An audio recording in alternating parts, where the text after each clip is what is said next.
So hello guys, welcome back to Rapid Dentistry. So we had studied about your epithelial tumors of oral cavity, and now we are going to see in this video about the non-epithelial tumors.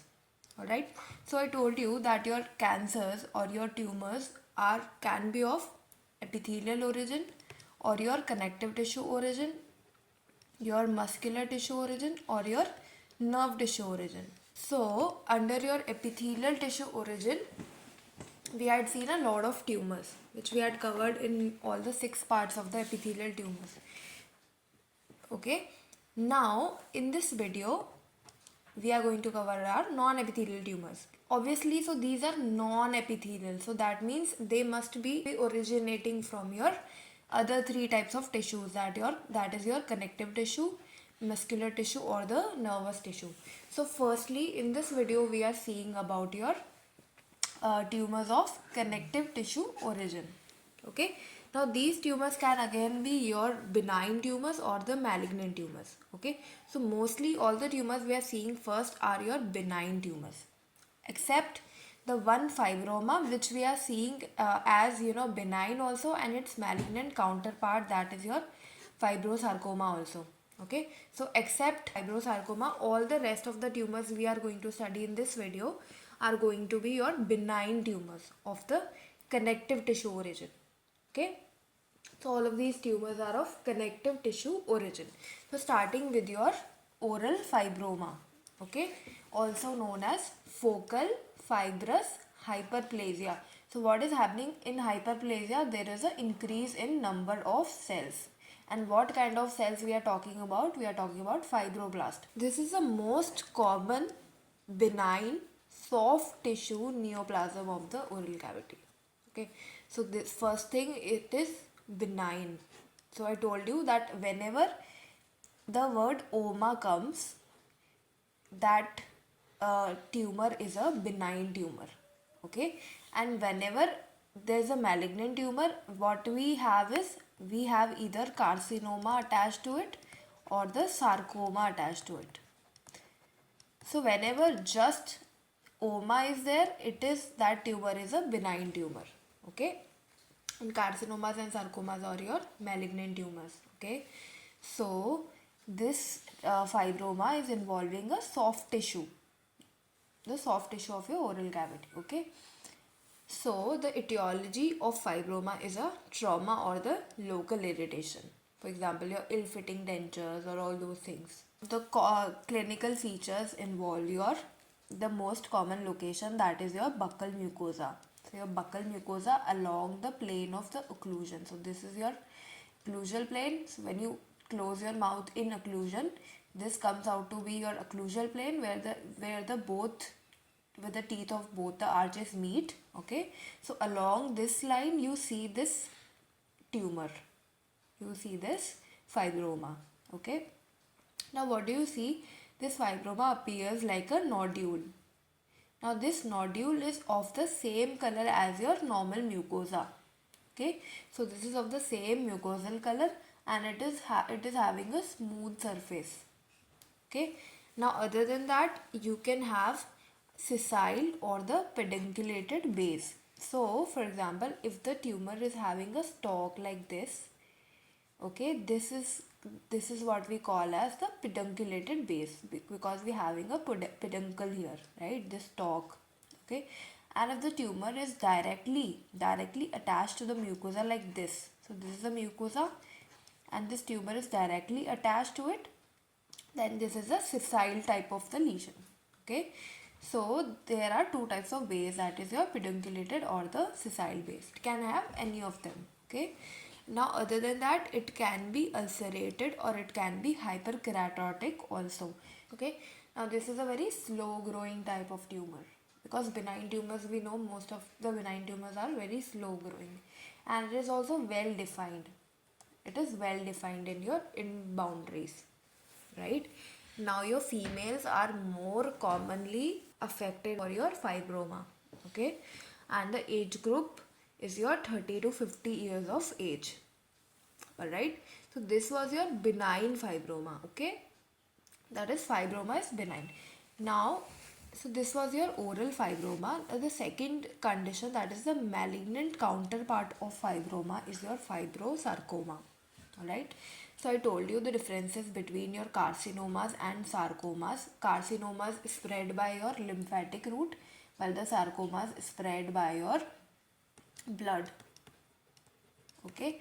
Also, your carcinomas involve the epithelial origin, while the sarcomas have your connective tissue origin. So that is why we are studying this under your tumors of connective tissue origin. Okay, so that is why all these tumors we would call them sarcomas if they are malignant.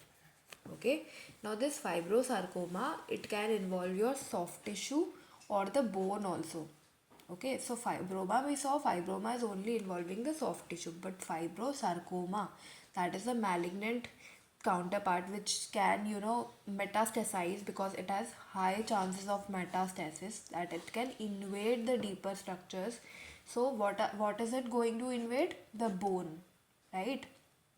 Because if it is happening in your, for example, this alveolar ridge bone, okay, so it would involve the bone of the jaw.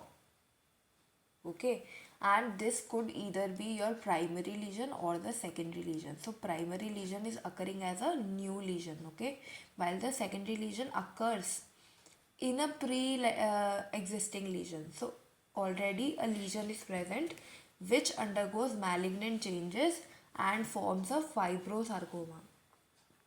Okay, so it could either be your primary or it could be secondary coming from a pre-existing lesion going through a malignant change, or your radiotherapy.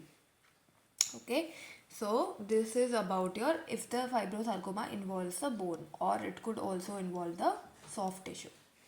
Okay, now what do you see in fibrosarcoma? You see fibroblasts. So in fibroma also you see fibroblast, in fibrosarcoma also you see fibroblast. What is the difference? In fibrosarcoma you see malignant fibroblasts. So these fibroblasts are abnormal. So they are not normal. Okay, they have dysplastic features. Dysplastic features like hyperchromatism. Okay, your disturbed nuclear cytoplasm ratio. Okay, so all those dysplastic features we had seen, they are found in your abnormal fibroblasts. Okay, now all the sarcomas, remember, all the sarcomas are normally found in your young age people. Okay, including your fibrosarcoma. And I told you that there is high chances of metastasis in your fibrosarcoma. Okay, so this is a malignant tumor and it invades deeper structures and undergoes metastasis also. Now this fibrosarcoma is mainly caused by the genetic mutation in a gene. So what kind of mutation we are talking about? We are talking about translocation mutation. So there occurs translocations of these chromosomes, okay, which lead to your ETV6 and NTRK gene fusion. So both of these genes, they fuse together and cause this cancer. Okay, so this translocation mutation cause these genes to fuse together and they would lead to your fibrosarcoma. Okay, so that is what is given in your Schaefer's, and this is important. Now other than that, you see, what do you see in the histopath slide of the fibrosarcoma? You see a very important pattern, that is your herringbone pattern. So very interesting. So what is herringbone? It is kind of this cross V-shaped, so this crossing, this is happening. Okay, this is a pattern of herringbone type. So even in the sarcoma you see that, see here, these fibers are making a cross like pattern all around. So in the histopath slide you see these cross like patterns, which is known as your herringbone pattern. So remember that in the histopath of so your fibrosarcomas show herringbone pattern of the spindle cells. So what are spindle cells? Your fibroblasts only. So your fibroblasts are what? Spindle shaped cells. Okay, so these fibroblasts, they are blasts, they are forming herringbone pattern in your fibrosarcoma. Now in immunohistochemistry markers you see your vimentin positive. So remember that all the tumors of your epithelial origin, they show your CK positive, that is a cytokeratin positive, while all the tumors of your connective tissue origin, they show vimentin positive. They are vimentin positive. So these immunohistochemistry markers can be used to diagnose that whether the tumor is of epithelial origin or the connective tissue origin. So your epithelial origin originating tumors are your cytokeratin positive, and the tumors arising from the connective tissue, they are vimentin positive. So this is important. Now the next, benign neoplasm of the connective tissue origin is your peripheral ossifying fibroma. Okay, so here in this image you can see that this peripheral ossifying fibroma, meaning that this is also a fibroma but this is ossifying. Okay, so it undergoes calcification. So there is calcification happening in this type of tumor because ossifying meaning ossification is taking place. Okay, and this is peripheral. So we have two types of varieties of ossifying fibroma. You have central variety and your peripheral variety. So you can have either central ossifying fibroma or the peripheral ossifying fibroma. So if the ossifying fibroma is involving your peripheral tissues, okay, that is your soft tissues, then that would be called as peripheral. And if the ossifying fibroma is happening inside of from the central part of the bone, then that would be a central ossifying fibroma. Now this peripheral ossifying fibroma, it occurs at the very young age. So young age group, and your female predilection is there. Also it is found only on the gingiva, and even in the gingiva you see it in the interdental papilla. So you see these are your interdental papillas on the gingiva. So these interdental papillas have your lesion, that is your peripheral ossifying fibroma. Okay, now this is also a very well demarcated lesion. So you can see, you can even mark that this is the lesion. Okay, so well demarcated. Or even the base can be sessile or the pedunculated base. So I told you the difference between the sessile or pedunculated. Now the mucosa is of normal color. Okay, so the lesion is of the normal color of the mucosa, and again it can be intact or ulcerated. So here you can see that the lesion is a little bit ulcerated or eroded. Okay. Now, since it is a peripheral type, you do not see any radiographic changes. Okay, but in the central variety, you see a radiographic change also.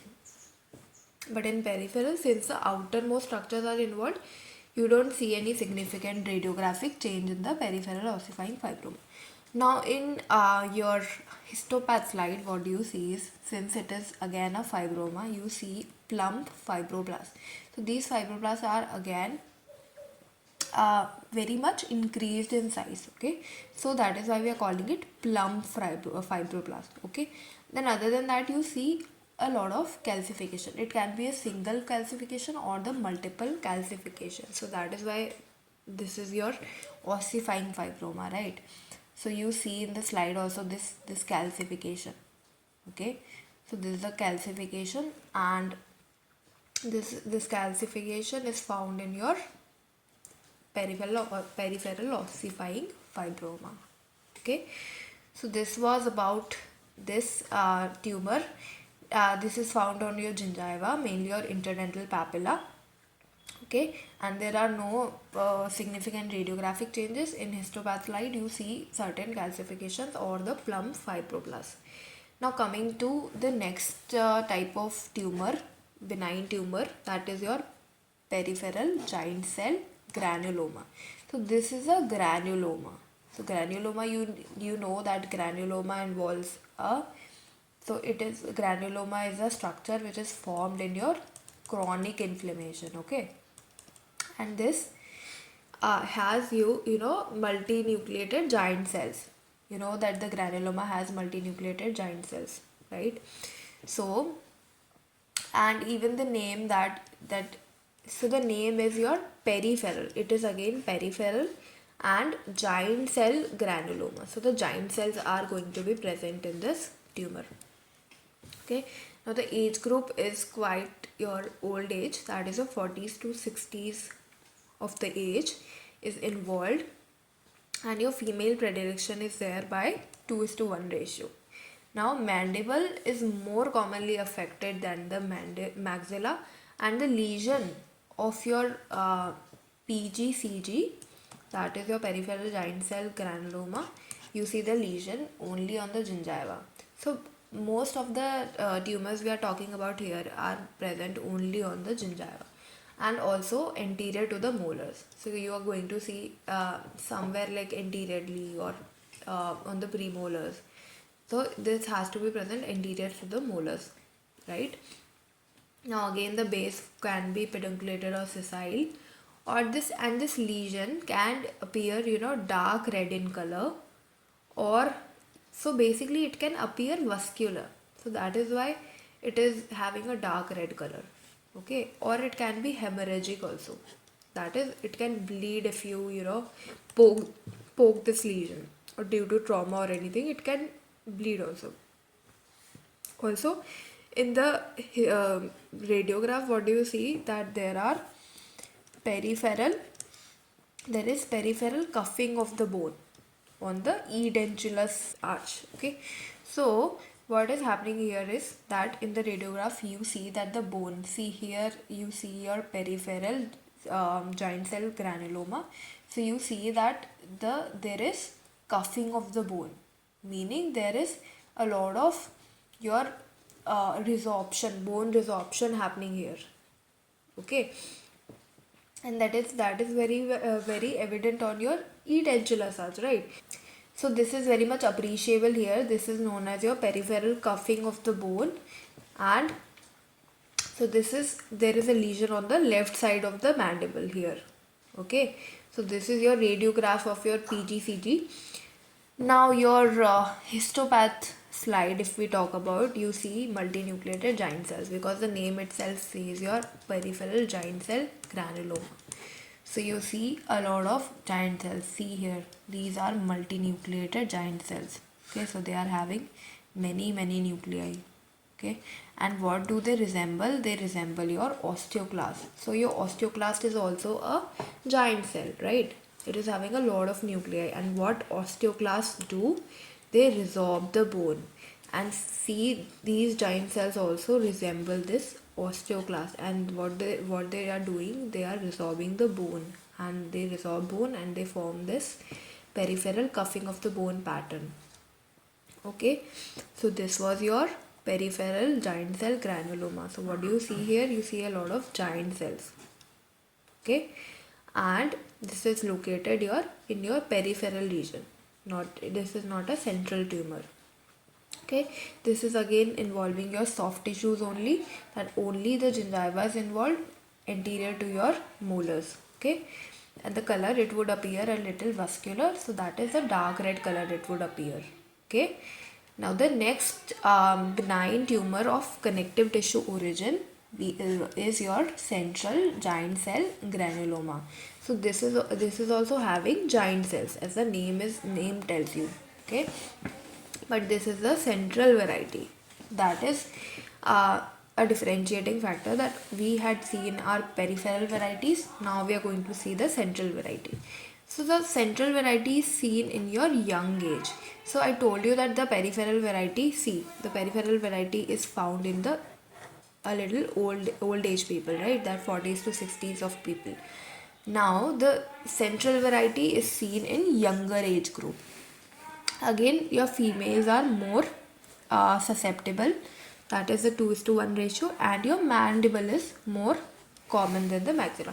So most of the tumors you see that the mandible is more commonly having the tumor. Okay, now this CG also has two types, that is your aggressive variety or the non-aggressive variety. So this central giant cell granuloma can grow aggressive also, and it can be a little slow growing also, that is non-aggressive type. And in the histopath you see again your giant cells. So obviously the giant cells are going to be there, and these are of 6 to 20 nuclei. Okay, see, all these are giant cells, right? And they are having 6 to 20 nuclei. They also resemble your osteoclast. Okay, so in all these tumors, what is going to be seen is your bone resorption. Okay, so this was your central giant cell granuloma. Now moving towards your next variety, that is your osteoclastoma. So osteoclastoma is also known as giant cell tumor of the bone.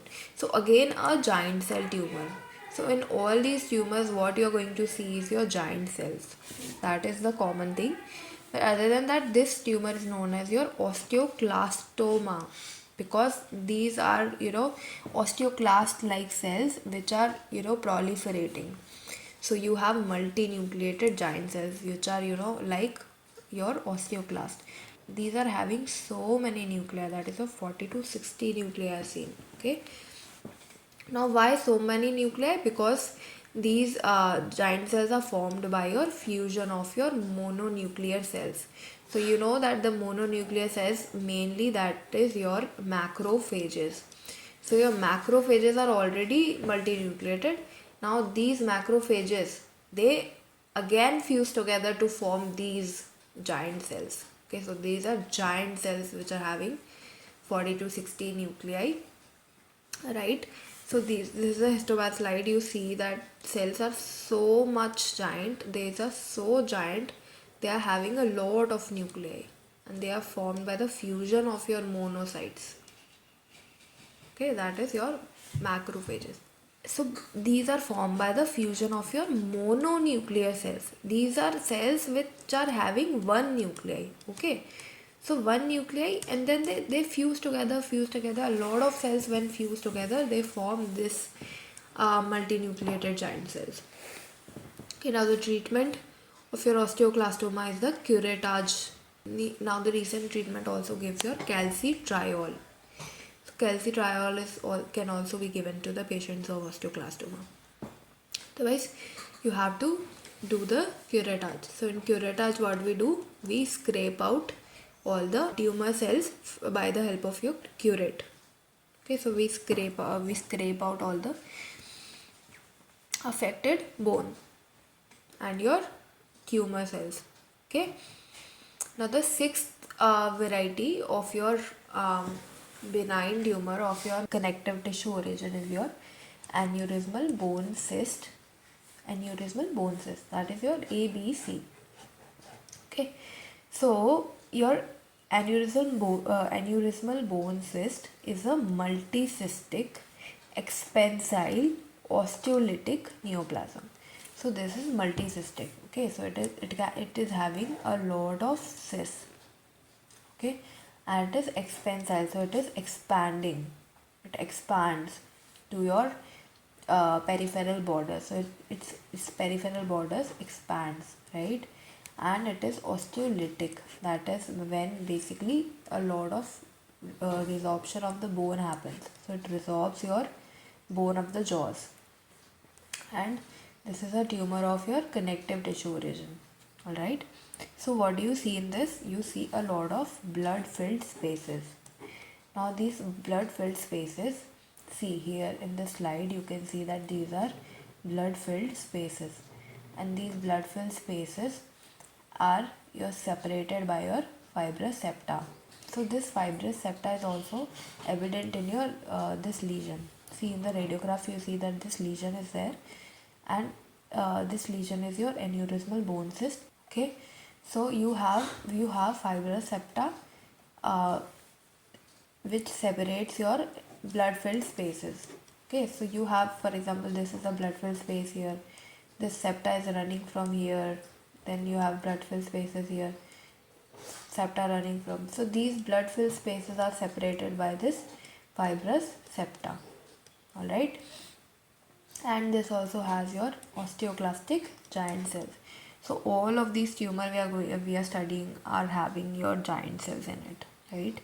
Now the age group is very young age, that is your less than 20 years of age, and there is no gender predilection, that is your females and males are equally affected.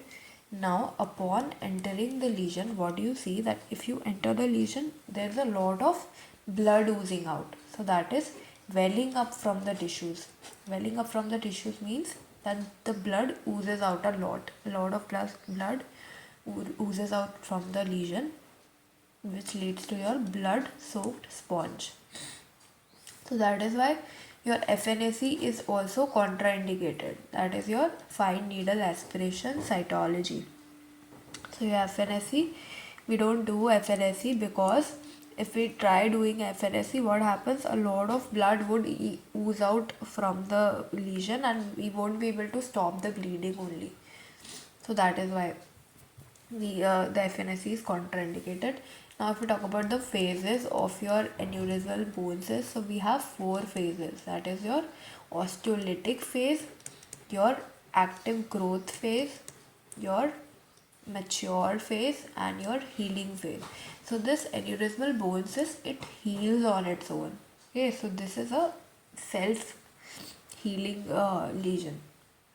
So firstly, what happens is your bone resorption in your osteolytic phase. Then the tumor grows.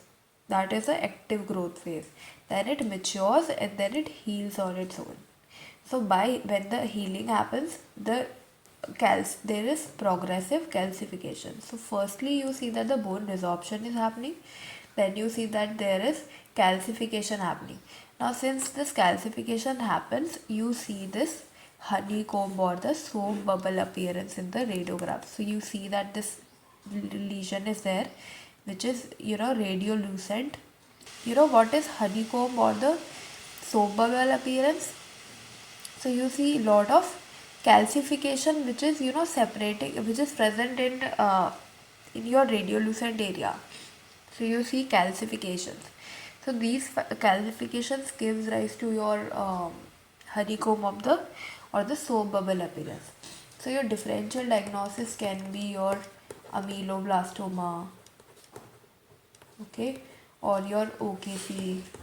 So when you do the histopathology, when you do the biopsy of these lesions, you actually know that whether it's ameloblastoma or OKC or the aneurysmal bone cyst. Okay, because the radiographic features are almost same for all these lesions. So this was your aneurysmal bone cyst. So coming to the last type of tumor, that is a benign tumor of connective tissue, the Verruciform Xanthoma. Okay, this is also known as your histiocytosis Y. Okay, so in Verruciform Xanthoma meaning it is a tumor of the fat cells. So whenever the term xanthoma comes, you need to know that this is a tumor of the fat cells. So what happens here? You see the presence of lipid-laden foamy histiocytes. So you see histiocytes are what? Macrophages. So you see your macrophages have become foamy because they have a lot of lipids. So they have engulfed a lot of lipids. Okay, and see here these cells, you see a lot of macrophages which have engulfed the lipids, okay, from your in the connective tissue papilla. So this is the connective tissue, this is the epithelium, okay, this is the epithelium, this is the connective tissue, this, okay. So you see these macrophages, these histiocytes, they have engulfed the lipids, okay, and this in the clinical appearance you see verruciform lesion. Verruciform meaning that is the papillary or the cauliflower like lesion. Okay, now this is more commonly found on the your gingiva or the alveolar ridge and less commonly on the buccal mucosa. Okay, so it can also be found on the tongue, but your gingiva and buccal mucosa are more commonly are the places where you find your Verruciform Xanthoma. Okay, in histopath slide, what you would found? You would found your foamy macrophages or the histiocytes which are having lots of lipids. Why? Because these macrophages have eaten a lot of cells. They start eating cells around it, and it accumulates lipids inside of it. Okay, so that's all for this video. We had seen about 7 to 8 types of benign tumors and one malignant tumor, that is your fibrosarcoma. So this is all about this video, and I'll see you in the next video. So we are also left with certain non-epithelial tumors of your epithelial origins, so that we are going to cover in your next part. So till then, so thank you so much.